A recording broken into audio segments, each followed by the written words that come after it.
श्री कृष्ण गोविंद हरे मुरारी, हे नाथ नारायण वासुदेवा। श्री कृष्ण गोविंद हरे मुरारी, हे नाथ नारायण वासुदेवा। श्री कृष्ण गोविंद हरे मुरारी, हे नाथ नारायण वासुदेवा। हे नाथ नारायण वासुदेवा, हे नाथ नारायण वासुदेवा। हे नाथ नारायण वासुदेवा, हे नाथ नारायण वासुदेवा। हे नाथ नारायण वासुदेवा, हे नाथ नारायण वासुदेवा। श्री कृष्ण गोविंद हरे मुरारी, हे नाथ नारायण वासुदेवा। श्री कृष्ण गोविंद हरे मुरारी, हे नाथ नारायण वासुदेवा।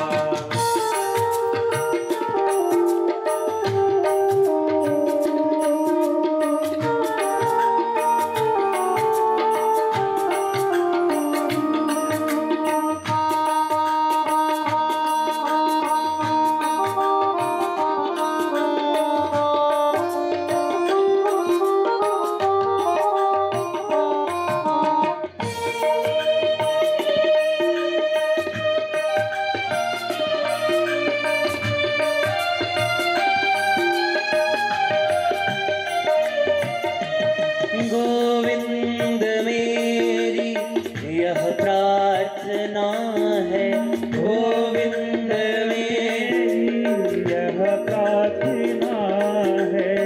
गोपाल मेरी यह प्रार्थना है, गोपाल मेरी यह प्रार्थना है। भूलो कभी ना मैं नाम तेरा, भूलो कभी ना मैं नाम तेरा।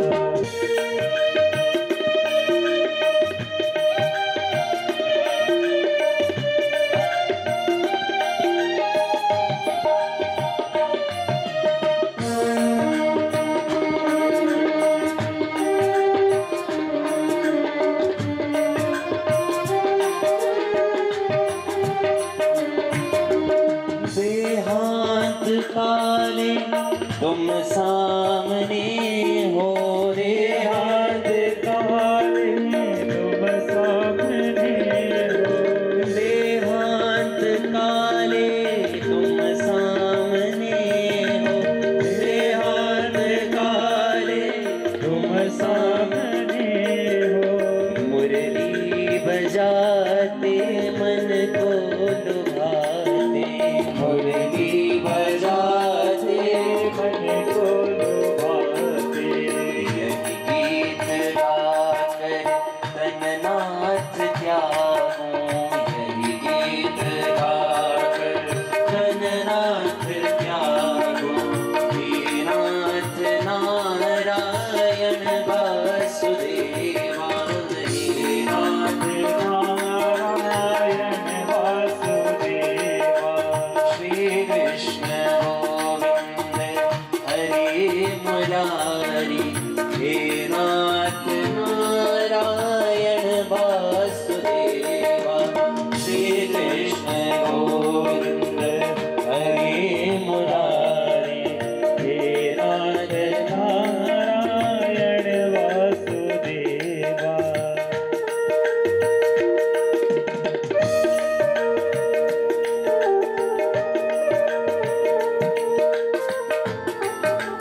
मोहन नींद खोलो, जागो उठो मोहन नींद खोलो। कैयारम भांति तुमको बुलाए, कैयारम भांति तुमको बुलाए। हे नाथ नारायण वासुदेवा, हे नाथ नारायण वासुदेवा। श्री कृष्ण गोविंद हरे मुरारी, हे नाथ नारायण वासुदेवा। श्री कृष्ण गोविंद हरे मुरारी, हे नाथ नारायण वासुदेवा। हे गोपाल राधे कृष्ण गोविंद गोविंद, हे गोपाल राधे कृष्ण गोविंद गोविंद, हे गोपाल राधे कृष्ण गोविंद गोविंद, हे गोपाल राधे कृष्ण गोविंद गोविंद।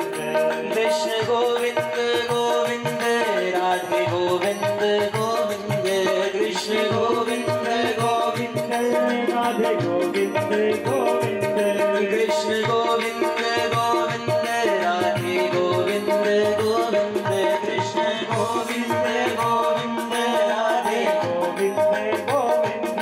नंदलाल राधे कृष्ण गोविंद गोविंद, नंदलाल राधे कृष्ण गोविंद गोविंद।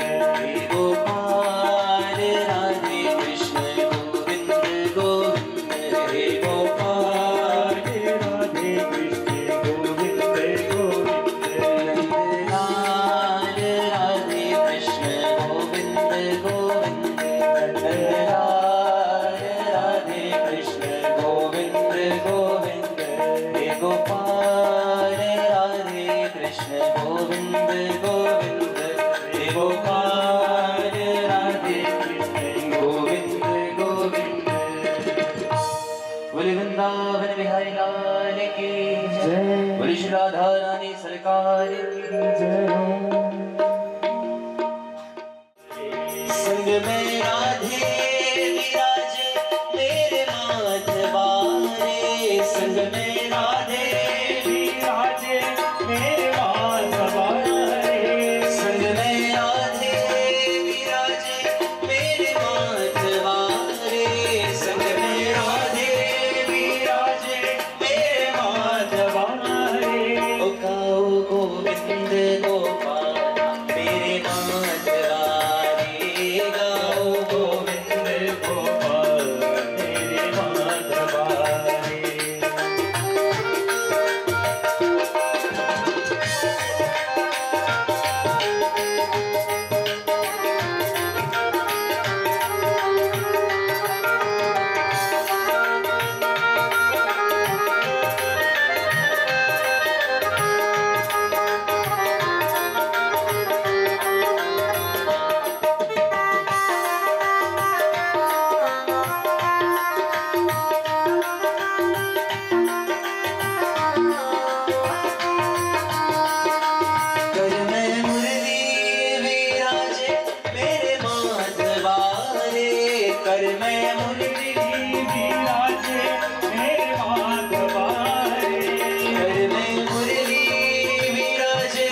प्रजासनि पशुसनि लोकसन्न्यभयसनिः अग्निः प्रजां बहुलां मे करोदन्नं पयोरेतु अस्मासु दत्तः कदलीकरो सम्भूतं कर्पूरन्दुप्रतिविदम् आरार्तिक्यम् अहं कुर्वे पश्य मे वर्धो भव ओम आरार्तिक्यं समर्पयामि ग्रंथोत्तमाय नमः पुराण पुरुषोत्तमाय नमः जले निषिद्धं कुर्यातः बोली श्रीमद्भागवत महापुराणे की जय।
कामाक्षी मंदिर संस्थितोऽखिलं गुरुर्दया सदा मङ्गलम्।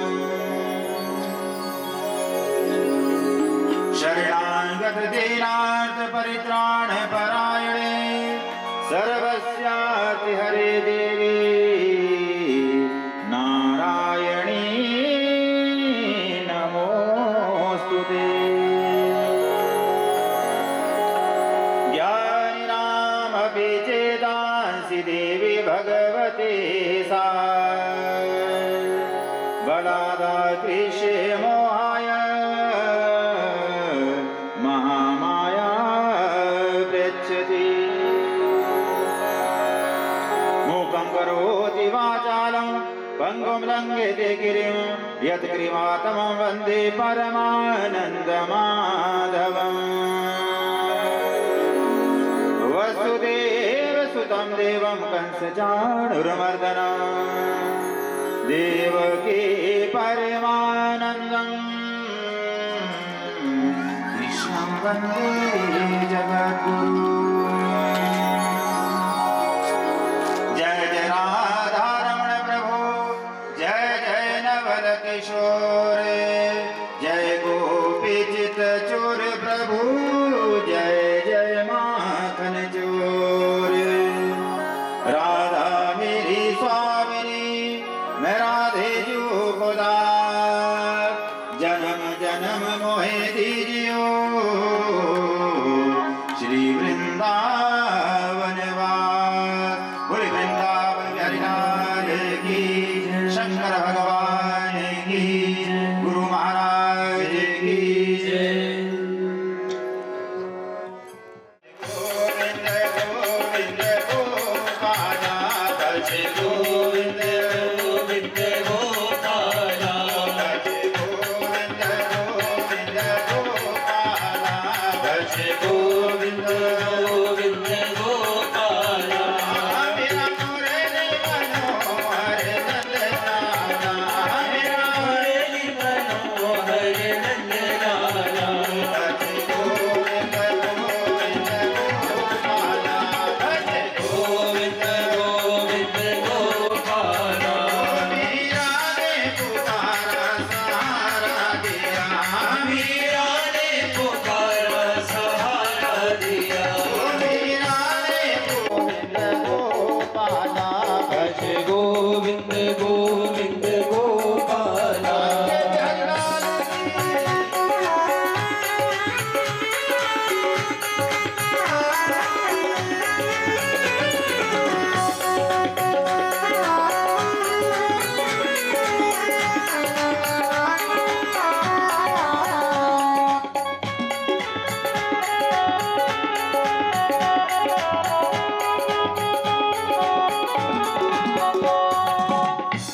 अरे तुमने पुकारा सहारा दिया अरे तुमने पुकारा सहारा दिया अरे तुमने पुकारा सहारा दिया अरे तुमने पुकारा सहारा दिया।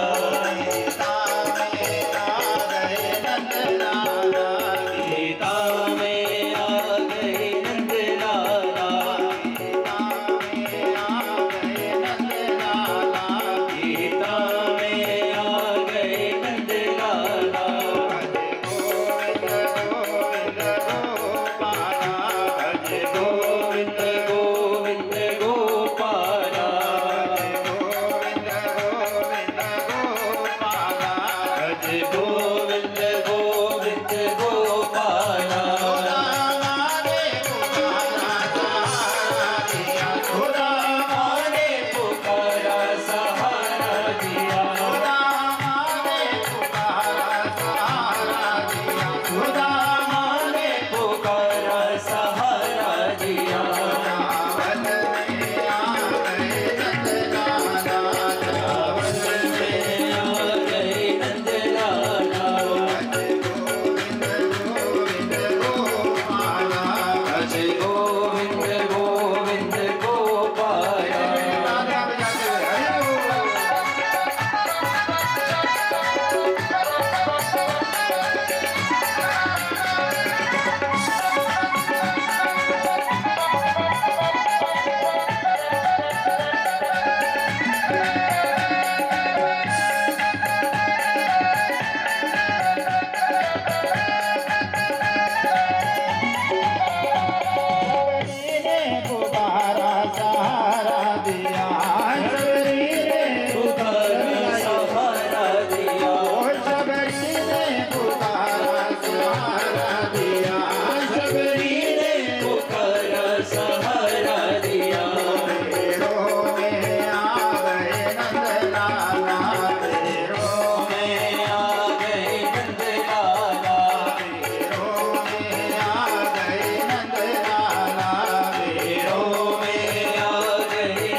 जय। आदरणीय आचार्यगण, मां शारदा सरस्वती कृपा पात्र संगीताचार्य, पावन पवित्र पंडाल में विद्यमान भक्ति शक्ति स्वरूपा माताओं, बहनों, बुजुर्गों व भाइयों, कोटि ब्रह्मांड नायक भगवान नंद नंदन यशोदा नंदन देव के नंदन श्याम सुंदर कृपा से हमें सौभाग्य प्राप्त हुआ है आपकी नगरी दघोटा में बैठकर प्रभु की अमृत कथा, पावन गंगा जो कल कल बहती हुई आपकी नगरी में पहुंची और इस नगरी को पवित्र बना रही है, उस गंगा में अवगाहन करने का आज द्वितीय दिवस आरंभ हो रहा है। आप सभी उस श्याम सुंदर कृपा पात्र, क्योंकि हमारे कर्म इतने अच्छे नहीं है कि हम कथा में जा सके, हमने इतने सुंदर कर्म किए नहीं है कि हमें सौभाग्य मिले कथा में बैठकर तालियां बजाने और भगवान की कथा सुनने। लेकिन आज भगवान की महती कृपा हुई है, राधा रानी की कृपा हुई है।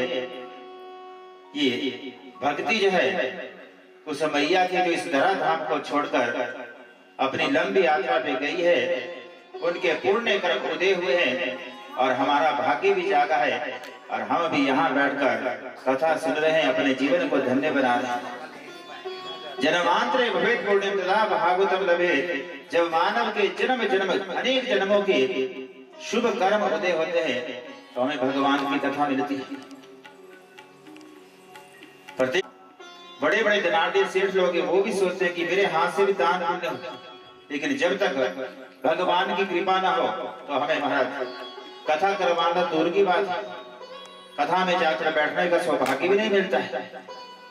कई लोग ऐसे भी होते हैं जो घर से चलते हैं लेकिन कथा तक नहीं पहुंचते। एक होता है भाग्य, एक होता है सौभाग्य और तीसरा होता है दुर्भाग्य। आप कहीं रास्ते में जा रहे हैं और चलते चलते किसी ने आपको मीठा खाने को दे दिया, लड्डू हाथ में दे दिया, उसको कहते हैं भाग्य। आपने सोचा नहीं था कि महाराज चलते चलते मुझे कहीं भोग भी मिल जाएगा, खाने को लड्डू भी मिल जाएगा, उसको कहते हैं भाग्य। और जब लड्डू हाथ में दिया तो साथ में कह दिया कि महाराज ये भगवान का प्रसाद है, तो लड्डू खाने को भी मिल गया और प्रसाद भी मिल गया, उसको कहते हैं सौभाग्य। आप जब घर से निकलते हैं कथा की ओर, उसको कहते हैं भाग्य। और जब कथा में बैठकर सत्संग सुनते हैं, तालियां बजाते हैं, अपने कानों को पवित्र बनाते हैं, उसको कहते हैं सौभाग्य। और कुछ लोग ऐसे भी हैं जो घर से निकले हैं कथा के लिए और साथ में कोई ऐसा संगी साथी मिल गया, उसने कह दिया भैया भोग तो चार, पापी भी धन कमाता है, उसके बाद धन भी होता है। लेकिन भाग्यशाली वही है जो सत्संग में बैठकर कथा सुनता है। अपने जीवन को आप धन्य बना रहे हैं और आप कथा की महिमा सुन रहे हैं, भागवत की महिमा। किसने इस महिमा का गान किया है? भागवत का स्कंद पुराण ने इस महिमा को गाया है। क्योंकि जब तक हमें किसी की महिमा का पता ना चले कि ये कौन है, हमारे बीच में बैठा, किसने परिचय करवाया नहीं है, तो हमें पता नहीं क्यों कौन बैठा हमारे साथ। लेकिन फिर किसी ने परिचय करवाया कि हमारा ये तो यहाँ के विधायक है, ये तो यहाँ के सेठ है, इनके तो बड़े बड़े होटल हैं, तो फिर आप उठेंगे, उनको आसन देके प्रणाम करेंगे। ऐसे जब तक भागवत की महिमा का पता नहीं होगा तो हम कैसे मानेंगे इससे उद्धार होते हैं। तो सबसे बड़ा जो ग्रंथ है हमारा पुराण है स्कंद पुराण, जिसमें 82,000 श्लोक है। उसने इस भागवत की कथा का गुणगान गाया है। और दूसरे हैं पद्म पुराण, जिसमें 54,000 श्लोक है। उन्होंने भी भागवत की कथा का वर्णन किया है कि इसकी महिमा क्या है, इसको सुनने से क्या मिलता है। तो सबसे पहले व्यास जी ने एक श्लोक लिखा है, बड़ा सुंदर श्लोक। सचिदानंद रूपाय विश्वोत्पत्त्यादि हेतवे तापत्रय विनाशाय श्री कृष्णाय वयं नुमः। कैसा स्वरूप है भगवान का, वो करते क्या है, उनका नाम क्या है, वो करते क्या है। तो ये पूरा इस श्लोक में वर्णन किया है कि सच्चिदानंद रूप है। कैसा रूप है भगवान का? सत्य चित और आनंद। हम कहते हैं ना एक दूसरे को जय सच्चिदानंद, तो क्या है सच्चिदानंद? वो है सत्य चित और आनंद। सत्य कहते हैं सत्य को। सत्य मैंने जो हमेशा रहता है, निरंतर रहता है, सनातन, जो कभी समाप्त होने वाला नहीं है। यही भगवान का नाम है। जब सृष्टि नहीं रहती तो भी वो रहता है, और जब सृष्टि होती है तो भी भगवान रहते हैं। और कहाँ रहते हैं? घट घट मेरा साइया खाली घट ना कोई, बलिहारी व घटन के जा घट प्रकट होए। वो घट घट में निवास करता है, वो मेरे अंदर भी है, वो आपके अंदर भी है। लेकिन जिन जिन खोजा तिन तिन पाया।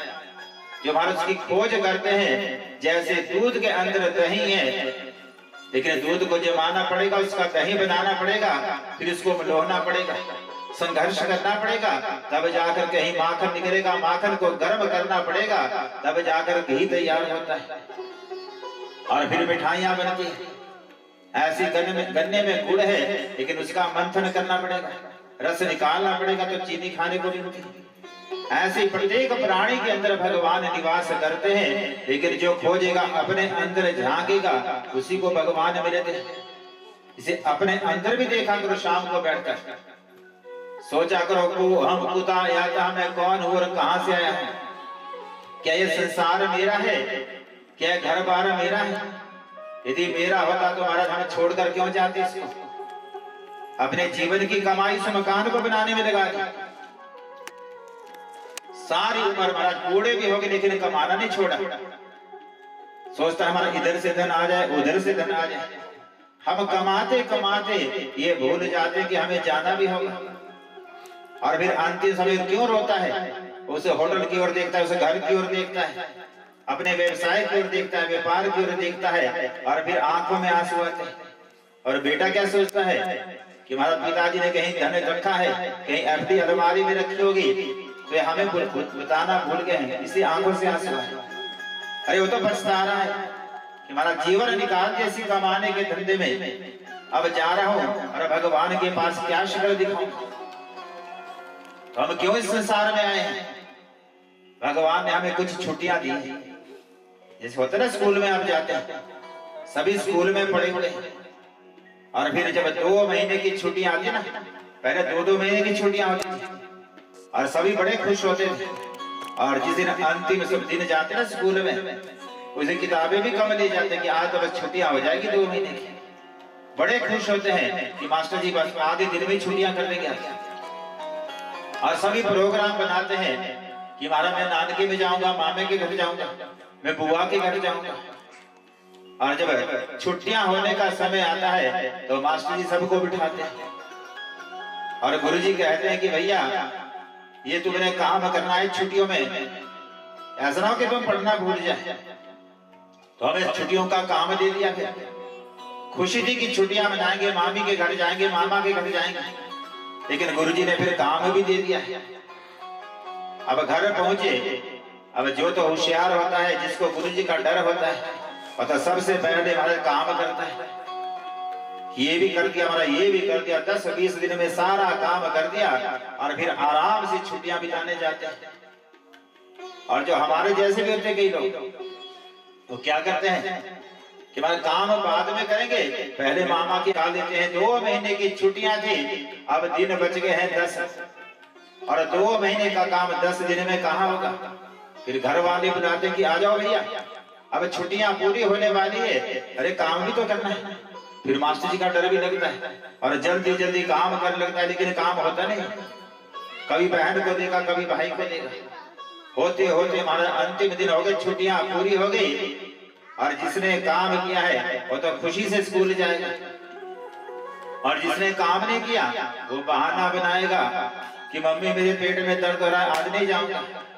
1-2 दिन हमारा जाना तो पड़ेगा, 1-2 दिन निकाला बहाने में, और फिर जब स्कूल जाता है बड़ा दुखी है, काम किया नहीं, गुरुजी पता नहीं कब जैसे पूछेंगे और डंडे मारेंगे, तो डर के हमारे स्कूल जाता नहीं है, घबराता है जाते हैं।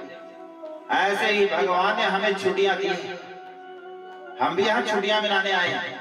किसी को 10 साल मिले, किसी को 50 साल, किसी को 80 साल मिली छुट्टियां, और काम भी दिया, होमवर्क दिया है यहाँ पर सबको, लेकिन हम वो काम भूल गए, इधर उधर भाग रहे हैं, और वो भागने में समय निकाल दिया है। और जब अंतिम सांसें लेता है तो घबराता है कि अब जब जाऊंगा वहां चित्रगुप्त जी मेरा वही खाता निकालेंगे, कि तुझे ये काम दिया था, तूने काम किया नहीं। फिर घबराता, फिर रोता है, और फिर रोते रोते जब वहां पहुंचता है चित्रगुप्त के यहाँ, तो कहते हैं चित्रगुप्त महाराज, वह सारा हिसाब है आपका कि कौन कौन कथा में गया था, कौन गप्पे मार रहा था, कौन घड़ी देख रहा था। और 2.5-3 घंटे की कथा और 20 बार घड़ी को देखता है, हमारा अभी तो 10 मिनट हुए, अभी तो 20 मिनट हुए। फिर तो वहां भी घड़ी देखता रहा, तेरा ध्यान कथा में नहीं था, तो वहां भी नरक को भेजा जाता है, वहां पर सजा मिलती है। इसी छुट्टियों में आए हैं तो भैया सबसे पहले अपना होमवर्क भी कर लिया करो। आज हम यहाँ अपना अपना होमवर्क करें। बोले वृंदावन बिहारी लाल की। तो क्या है भगवान का नाम? सत्य नाम है, सत्य नाम जो हमेशा रहने वाले हैं। और दूसरा भगवान में क्या है? चित्त। भगवान में चेतना है, प्रकाश है, जो सूर्य को रोशनी देता है। यदि सूर्य ना निकले तो हमारा ये सारा संसार नष्ट हो जाए। तब भगवान ने तेज दिया है सूर्य को, चंद्रमा को, वो रोशनी देते, हमें ज्ञान की रोशनी दी है। और तीसरा भगवान के नाम में क्या है? आनंद है। अब आनंद किसमें है? भगवान के नाम में। लेकिन हम आनंद देखते हैं संसार में कि हमारा इस संसार में सुख होगा। पहले घर दूर था सड़क से, फिर सोचा हमारा सड़क के किनारे घर हो जाए, सुंदर घर बना दिया। अब मन बड़ा खुश हो गया कि हमारे पास अब आनंद आ गया है। लेकिन फिर मन में सोचा घर तो बन गया है, अब फिर दुखी होने लगा। अब दुख किस बात का है कि हमारा घर भी बन गया, एक गाड़ी हो जाए ना तो आनंद ही आ जाए। इसका मतलब घर में आनंद नहीं है, गाड़ी आने से आनंद होगा।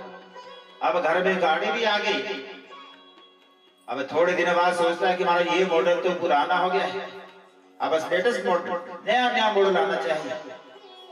अरे गाड़ी का मॉडल तो नया नया लेता है, लेकिन भगवान ने कितना सुंदर मॉडल दिया हमें, जो आज से लाखों वर्ष पहले बना दिया, लेकिन आज तक बदला नहीं। वो कितना सुंदर कारीगर होगा। हम तो गाड़ी का नया नया मॉडल लेते हैं, ये पुरानी दूसरी ले लो। तो इसका मतलब इस संसार में आनंद नहीं है। घर में कहीं टाइल गिर जाए तो मन को बड़ा दुख होता है, तो इस घर में भी आनंद नहीं है। क्या माता पिता मेरे हैं? ये माता पिता भी हमारे नहीं है, क्योंकि ये हमें छोड़कर चले जाते हैं। तो फिर हमारा कौन है? शाम को बैठकर घर में सोचना कि को हम मैं क्यों आया हूं और कौन मेरा है। ना भाई मेरा है, ना बहन मेरी है। फिर आपके अंदर से आवाज आएगी, चल रे हंसा अमर लोक को, यहाँ कोई ना तेरा है। जग वालों का हुआ अंधेरा, अपना हुआ सवेरा। फिर अंदर से आवाज आएगी कि हमारा ये तो केवल एक रहन बसेरा था, छुट्टियों में आए थे, अब चलो अपने लोग को चलते हैं, उस लोग को जाने की तैयारी करें। फिर जाते हुए दुख नहीं होगा, लेकिन हमने अपने मन में इस संसार को बसा लिया है और भगवान को बाहर निकाल लिया है। कल आप भक्ति मैया की कथा सुन रहे थे, नारद को दुखड़ा सुनाया और सनकादिक मुनि सत्संग करने आए थे धरती पर। कहा ब्रह्मा के बेटे हैं और सत्संग करने कहां पहुंचे? बद्रीनाथ में। तो यही सत्संग करने क्यों आए? वो तो ब्रह्मलोक में भी सत्संग करते थे, वहां भी सत्संग हो सकता था, लेकिन इसे धरती पर क्यों आए? क्योंकि जो धरती यज्ञ की भूमि है। स्वर्ग में सब कुछ है, लेकिन वहां यज्ञ हो नहीं सकते। कश्यप की संतानें ना कौन कौन? एक है राक्षस और दूसरे हैं देवता। अब जब कश्यप मुनि बूढ़े हुए तो मन में विचार आया कि अपनी दौलत को बांटा जाए। जैसे एक पिता है ना, उसके 2 बेटे हैं, तो जब बूढ़ा होता है तो मन में सोचता है कि अपने जीते जी मारे अपनी दौलत को, अपनी भूमि को बांट दिया जाए। अब वो बांटने लगते हैं तो किसी को जमीन देते हैं, किसी को होटल दे देते हैं कि बेटा इसमें तू व्यापार करना और तू जमीन का काम करना। दोनों बच्चों में बराबर बराबर बांटते हैं। ऐसे कश्यप की 2 संतानें हैं, एक पत्नी के देवता है और दूसरी के राक्षस है। अब जब संपत्ति बांट, दौलत बांटने लगे, किसको हमारा स्वर्ग दिया जाए, किसको पाताल दिया जाए। तो जो धरती के ऊपर के 7 लोग थे वो देवताओं को दे दिए, ये तुम्हें दे दी जाएगी, तुम यहाँ निवास करना। और जो नीचे के 7 लोग हैं पाताल लोग, तो तुम भी यहाँ आकर यज्ञ करना। आपने देखा प्रभु राम को जब यज्ञ करना था अश्वमेध यज्ञ, तो उनको भी अवतार लेकर धरती पर आना पड़ा। कृष्ण भगवान आते तो वो भी यहाँ यज्ञ करते हैं। राजा बलि आता है, वो भी धरती पर यज्ञ करता है। देवता भी कथा सुनने आते हैं, तो कहाँ गंगा के तट पर गए, क्योंकि स्वर्ग में सब कुछ है, पाताल में सब कुछ है, लेकिन वहां यज्ञ नहीं हो सकता। तो ये यज्ञ की भूमि है, इसे धरती को छोड़ा था यज्ञ के लिए, लेकिन हम आपने महाराज इसको धरती को भी बांटना शुरू कर दिया। भगवान ने छोड़ा इसको यज्ञ के लिए कि यहाँ पर जो भी यज्ञ करेगा उस व्यक्ति का कल्याण हो जाएगा। तो संत यज्ञ करे ऋषि मुनि कहा 88,000 ऋषि बैठे हैं। और कौन सी भूमि है? नैमिषारण्य तीर्थ, निमिष मात्र में, जहां ब्रह्मा ने अपने मनों में चक्र को फेंका था। वो कैसा चक्र था जिसमें देवता राक्षसों की लड़ाई हो गई और सारी धरती पर राक्षसों का साम्राज्य हो गया। देवता ब्रह्मा के पास पहुंचे कि महाराज अब तो भजन करने कोई धरती नहीं है, कोई टुकड़ा नहीं है, हम कहाँ यज्ञ करें? कोई ऐसा स्थान बताओ जहां पर कलयुग का प्रभाव ना हो, जहां राक्षसों का प्रभाव ना हो, पापियों का प्रभाव ना हो। तो फिर ब्रह्मा ने अपना मनों में चक्र फेंका और वह चक्र घूमते घूमते कहां पहुंचा? उत्तर प्रदेश में सीतापुर जिला है और वहीं वो नैमिषारण्य तीर्थ है। और वहां यज्ञ की भूमि और कथा की भूमि है, वहां हमेशा कथा चलती रहती है। आप आज भी जाओ तो वहां निरंतर कथा चलती रहती है। और उस क्षेत्र का नाम क्या है? सीतापुर। उसका नाम सीतापुर क्यों रखा गया? क्योंकि जो राम की पत्नी है जनक नंदिनी, जिसका जन्म मिथिला में हुआ था, जो लक्ष्मी का अवतार है सीता, कहां से प्रकट हुई थी? वो मिथिला में धरती से प्रकट हुई थी। और जीवन में प्रभु राम को प्राप्त किया, लेकिन प्रभु को प्राप्त करके भी बहुत दुख उठाया उसने। विवाह करके अयोध्या में पहुंची और जब अभी मायके भी नहीं गई, एक बार मायके नहीं गई विवाह के बाद, लेकिन वहां जंगल को जाना पड़ा। जंगल का शाप किसको लगा था? राम को। लेकिन जानकी ने कहा कि महाराज मैंने सुख से विवाह नहीं किया, मैंने राम से विवाह किया है और जहां मेरे राम रहेंगे वहीं मेरा निवास होगा। जंगल में भटकती रही और जब अंतिम समय आया तो धरती की पुत्री धरती में समा गई। कहां समाधि ली? वही नैमिषारण्य तीर्थ में, सीतापुर जिला, वहीं पर नैमिषारण्य तीर्थ में समाधि ली है, इसलिए इसका नाम सीतापुर पड़ा। वहां निरंतर कथा होती है। ये लक्ष्मी जब भी धरती पर आती है, अवतार लेती है, तो कभी माँ के गर्भ से जन्म नहीं लिया, ये हमेशा प्रकट होती है। सीता ने धरती से जन्म लिया। और एक कथा आती है, समुद्र से लक्ष्मी प्रकट हुई थी। जब 14 रत्न निकले, देवता राक्षसों ने समुद्र का मंथन किया, वहां पर भी लक्ष्मी प्रकट हुई, तो वहां समुद्र से अवतार लेती। और तीसरी बार भीष्मक की कन्या, राजा भीष्मक, विदर्भ देश के राजा, उनकी कन्या थी रुक्मणी। एक बार भीष्मक राजा ने यज्ञ किया कन्या प्राप्ति के लिए। जैसे आजकल पुत्र के लिए यज्ञ करते ना कि महाराज कोई ऐसा मंत्र बताओ, कोई ऐसा यज्ञ कर दो कि मेरे यहाँ बेटा हो जाए, और उस समय कन्या के लिए यज्ञ किए जाते थे। राजा भीष्मक ने भी यज्ञ किया कि मेरे घर में कन्या हो जाए। और जैसे मन में संकल्प लिया और फूल का विसर्जन करके पानी में बहा रहे थे, और वहीं पर लक्ष्मी मैया प्रकट हो गई। बोलिए लक्ष्मी मैया। रुक्मणी का प्रागट्य हुआ और रुक्मणी ने भगवान कृष्ण को प्राप्त किया और वापस गोलोक धाम जाते। ऐसे नैमिषारण्य तीर्थ पर शौनकादिक बैठे हैं और यज्ञ कर रहे हैं। किसके लिए? हम आपके लिए। हजारों सालों का यज्ञ कर रहे हैं कि यज्ञ हम करें और कल्याण कलयुग के प्राणियों का हो। अब हमें यज्ञ हमसे कौन करवाएगा? और सूत महाराज का आगमन हो गया। सूत महाराज ऊंचे सिंहासन में बैठे हैं और सामने ऋषि मुनि कथा सुन रहे हैं। और कथा सुनाते हुए फिर भक्ति मैया ने वही कथा सुनी जो आप सुन रहे हैं। देखो कहां द्रविड़ देश में वो भक्ति पैदा हुई, लेकिन गुजरात में आकर बूढ़ी हो गई। लेकिन जैसे वृंदावन में पहुंची, वहां भक्ति मैया जवान हो गई। अब भक्ति जवान तो हो गई, लेकिन फिर भी दुखी है। तो दुख दूर कब हुआ उस भक्ति का? जब संत का सहारा लिया, नारद का सहारा लिया और भागवत की कथा सुनी, उस भक्ति का दुख दूर हो गया। बोले गोविंद भगवान की। तो हमारा भी दुख दूर कब होगा? पड़ोसी के पास सुनाने से दुखड़ा दूर नहीं होगा। हम भी जब किसी ऋषि का सहारा लेंगे, संत का सहारा लेंगे और संत हमें सत्संग सुनाएगा, वो सत्संग हमारे दुख को दूर करेगा। इसे अपना दुखड़ा किसी के पास मत सुनाओ, क्योंकि आप जिसको सुनाएंगे ना, पड़ोसी को सुनाएंगे, वो बहन जब सुनेगी ना तो आंखों से नकली आंसू बहाएगी। आपको देगा कि महाराज यही मेरी हितकर है, ये मेरा भला चाहने वाली है। वो रो रो कर सुनेगी और लेकिन दूसरे को फिर हंस हंस कर सुनाएगी। देखा लगा ना पता अब कैसे दुखी हो रही है, बड़ा घमंड था इसमें। तो हंस हंस कर दूसरे को सुनाते हैं। इसे किसी को अपना दुखड़ा मत सुनाओ। यदि आपको दुख है तो महाराज सबसे पहले तो उस दुख को अपने माता पिता को सुनाओ, क्योंकि माता पिता ही आपकी भलाई करने वाले हैं, वही आपका भला कर सकते हैं। बाकी संसार आपका भला नहीं चाहता है, वो तो आपके दुख पर मुस्कुराता है। या तो माता पिता को सुनाओ, माता पिता नहीं है तो हमारा अपने गुरु को सुनाओ। ये गुरु जी भी नहीं है तो जहाँ आप पूजा करते हैं, धूप जलाते हैं, ज्योति जलाते हैं, बस वहाँ भगवान लड्डू गोपाल के पास हाथ जोड़ो और अपना दुखड़ा निवेदित करो। भगवान आपके सारे दुखों को दूर कर दो। संसारी को मत सुना। भक्ति ने अपना दुख सुनाया किसको? नारद को।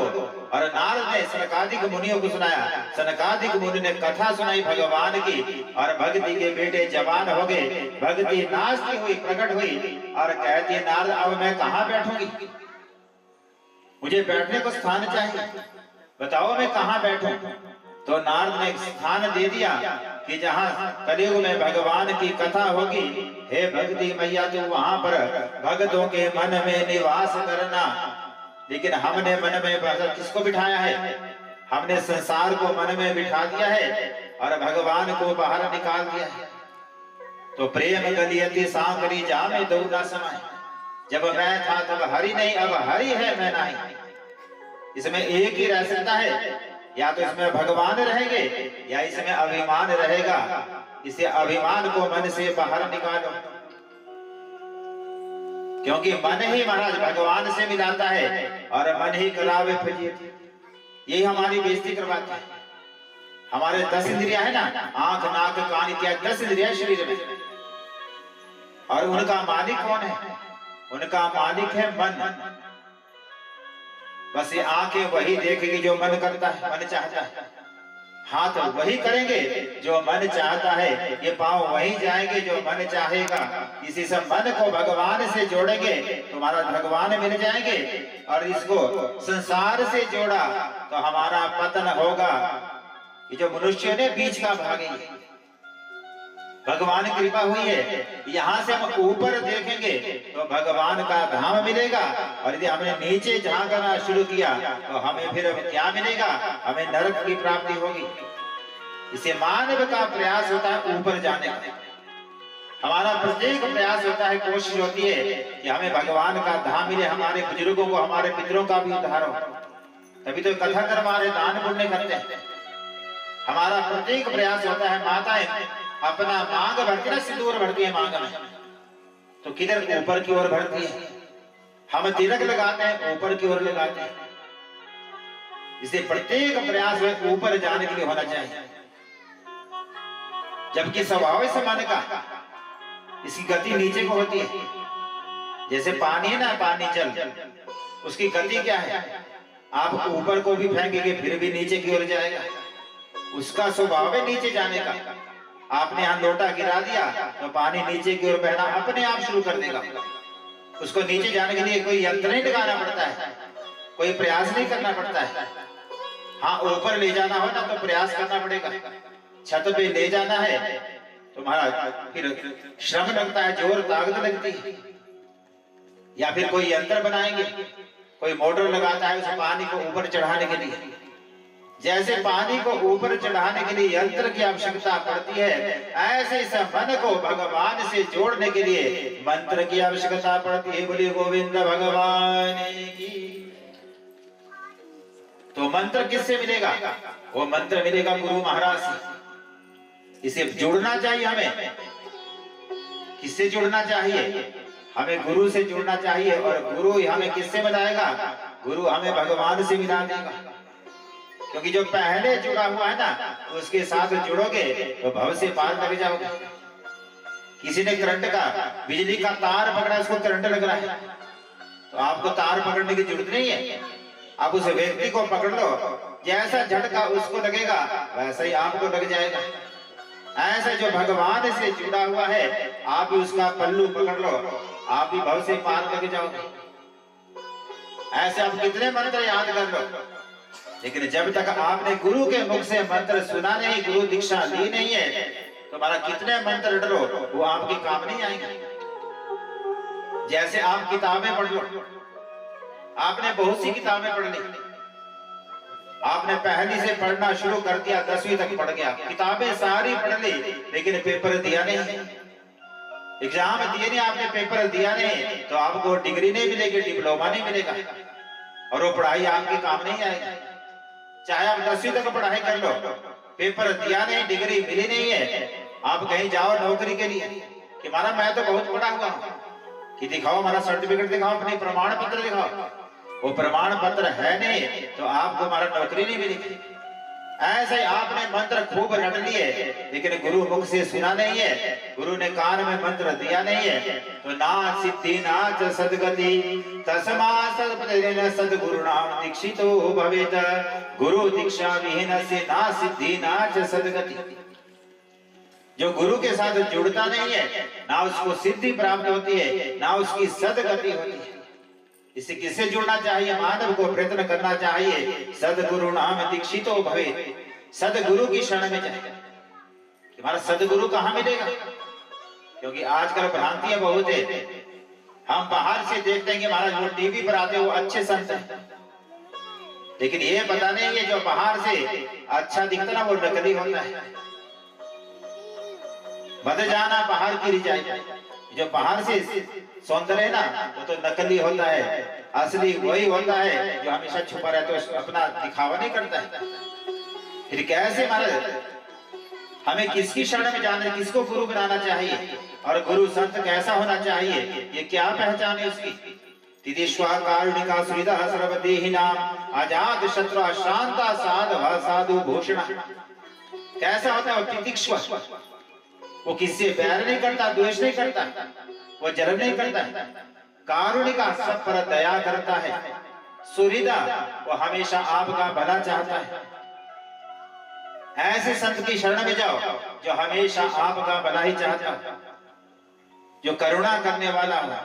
सुहृदा सर्वदेहि नाम अजात शत्रु, जो किसी को अपना शत्रु ना मानता हो, ऐसे गुरु की शरण में जाना चाहिए। दिखावे के लिए गुरु मत बनाओ, और जो गुरु ने मंत्र दे दिया है बस हमारा उस मंत्र का जाप करो, यानी कि हमेशा गुरु के साथ जुड़े रहे, उनके पीछे भी चल रहे। तो आपने गुरु को भी महाराज मुश्किल में डाल दिया है और अपना जीवन भी बेकार कर दिया है, क्योंकि गुरु ने तो आपको दिशा बता दी है, आप बस उस दिशा पे चलते जाओ, एक दिन आपको भगवान की प्राप्ति होगी। और यदि आप गुरु के पीछे पीछे चलते रहे, एक दिन गुरु भी संसार को छोड़कर चले जाएंगे। क्योंकि गुरुजी क्या है? गुरुजी एक घड़ा है। जैसे घड़े में पानी है ना, तो पानी एक दिन समाप्त हो जाएगा, घड़ा टूट भी सकता है। आपने बड़े उसे घड़े को संजो के रख दिया, हमारा समय आने पर पानी पीऊंगा, लेकिन धीरे धीरे महाराज ऐसा भी हो सकता है एक दिन वो घड़ा टूट भी सकता है। और असल में पानी रहता कहाँ है? पानी रहता कुएं में। कुआं है भगवान और गुरु है घड़ा। इसे घड़े से ज्यादा लगाओ मत करो, कोशिश करो उसे कुएं को प्राप्त करने की, उसे भगवान की तरफ बढ़ने की। तो हमें गुरु से जुड़कर भगवान को प्राप्त करना चाहिए। एक बार एक संत गली से गुजर रहे हैं, आवाज लगा रहे हैं कि भट्टी जल रही, कोई इसमें ईंधन डाल दो, भट्टी जल रही, कोई ईंधन डाल दो। अब लोग बाहर भी निकलते हैं, गली से जा रहे हैं, आवाज लगा रहे हैं, और बाबा कहते हैं भट्टी जल रही, ईंधन डाल दो। लोग निकलते हैं बाहर, दरवाजा बंद कर देते हैं कि हमारे ये पता नहीं चला क्या बोल रहे हैं। चलते चलते घर के पास से जा रहे थे, एक जवान बहू बाहर निकली और बहू ने कहा, आओ गुरुजी महाराज भोजन ग्रहण कर लो। और गुरुजी उस घर में चले गए अंदर। गुरुजी ने पूछा कि बेटी बताओ, जो तूने भोजन बनाया है ये ताजा है कि बासा है? तो उसे बहू ने कहना शुरू कर दिया कि महाराज भोजन तो बासी है। सामने उसकी सास खड़ी है और सास कहती है कि देख कितना झूठ बोल रही बाबा से, अभी अभी तो भोजन बनाकर निवृत्त हुई है और कह रही है भोजन बासी है। गुरुजी ने संत ने फिर दूसरा प्रश्न कर दिया कि बेटी ये बता कि तेरी उम्र कितनी है? तो उस देवी ने उसे बहू ने कहना शुरू कर दिया कि गुरुजी मेरी उम्र तो केवल 10 साल की है। सास कहती है 20 की होकर अपने को 10 की बता रही है। अरे बाबा ये झूठ कह रही है, 20 साल की उम्र है। बाबा ने तीसरा प्रश्न और कर दिया कि बेटी ये बता तेरे पति की उम्र कितनी है? कह दिया हमारा मेरे पति की उम्र तो अभी 6 वर्ष की है।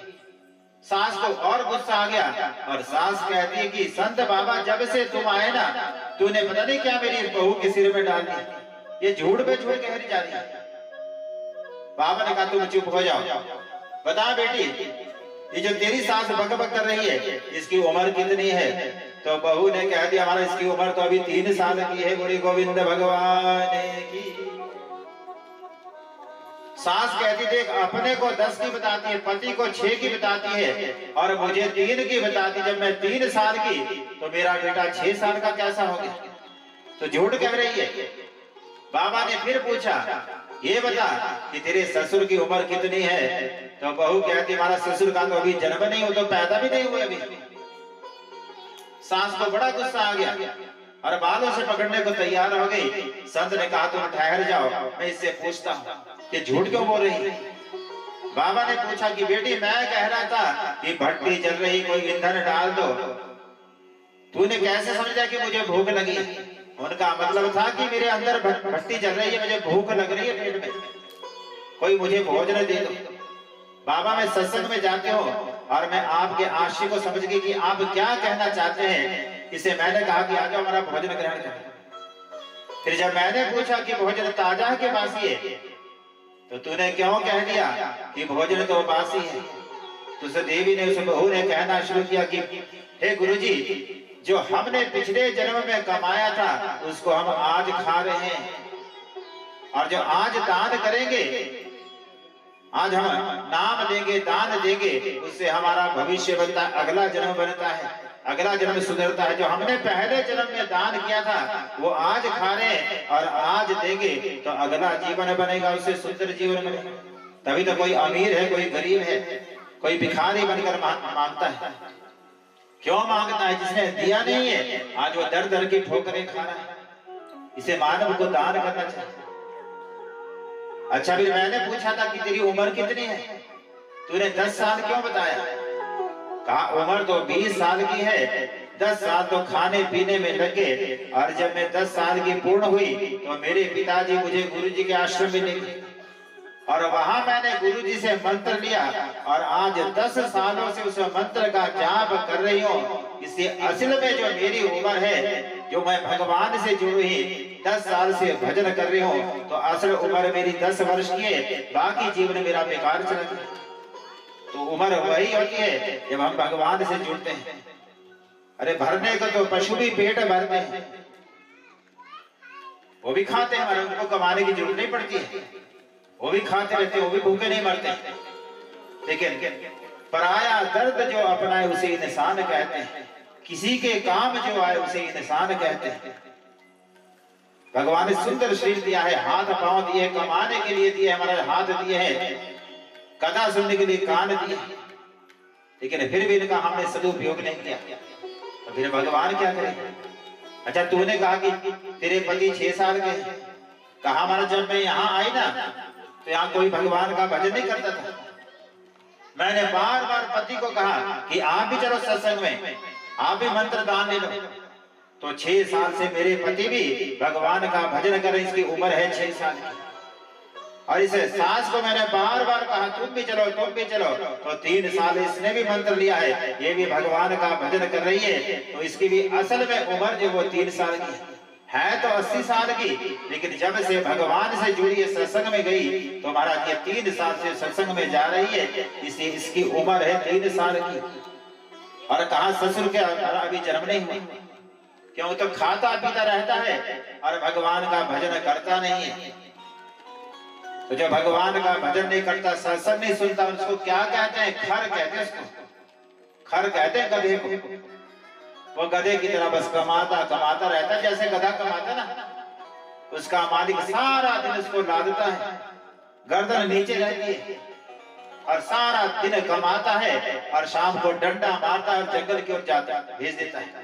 जब अब भोजन कर लो, जब सोने आराम करने का समय था तब भोजन के लिए छोड़ दिया और सारा दिन कमाता रहता है।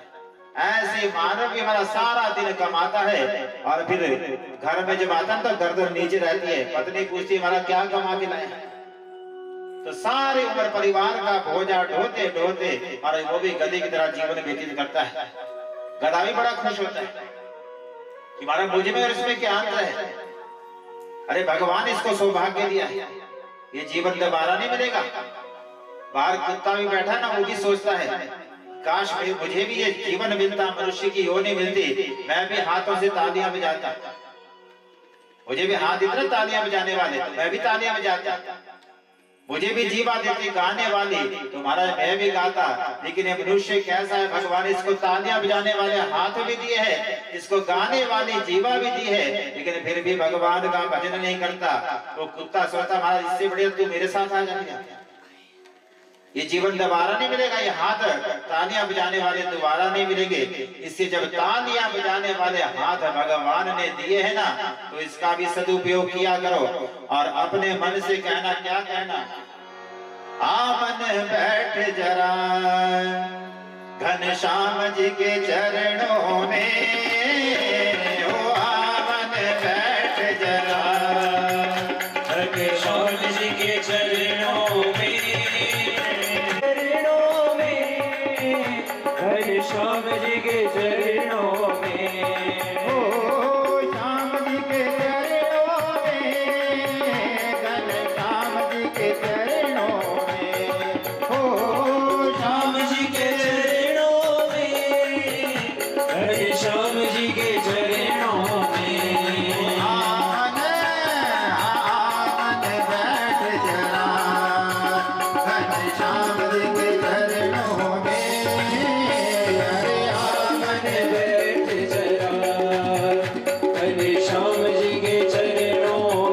जी के चरणों में।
श्याम जी के चरणों में, ओ आमन बैठ जरा घनश्याम जी के चरणों में, आमन बैठ जरा घनश्याम जी के चरणों में, ओ करुणा किए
कृष्णा बिगाड़ेंगे।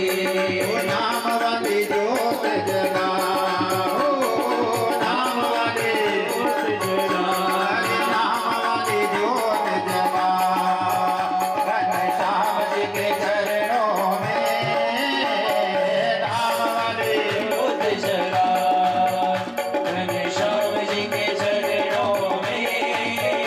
अरे आमन बैठ जरा, ओ घनश्याम जी के चरणों में आमन बैठ जरा, घनश्याम जी के चरणों में।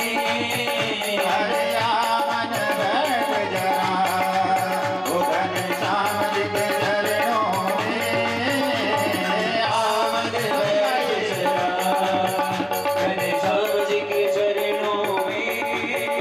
ओ श्याम जी के चरणों में, घनश्याम जी के चरणों में, ओ श्याम जी के चरणों में, घनश्याम जी के चरणों में। ओ श्याम जी के चरणों में, घनश्याम जी के चरणों में, ओ श्याम जी के चरणों में, घनश्याम जी के चरणों में। अरे आमन, ओ आमन बैठ जरा, घनश्याम जी के चरणों में आमन बैठ जरा, घनश्याम जी के चरणों में। ओ मेरे श्याम जी के चरणों में, मेरे राम जी के चरणों में। ओ घनश्याम जी के चरणों में, राम जी के चरणों आ मन बैठ जरा घनश्याम जी के चरणों।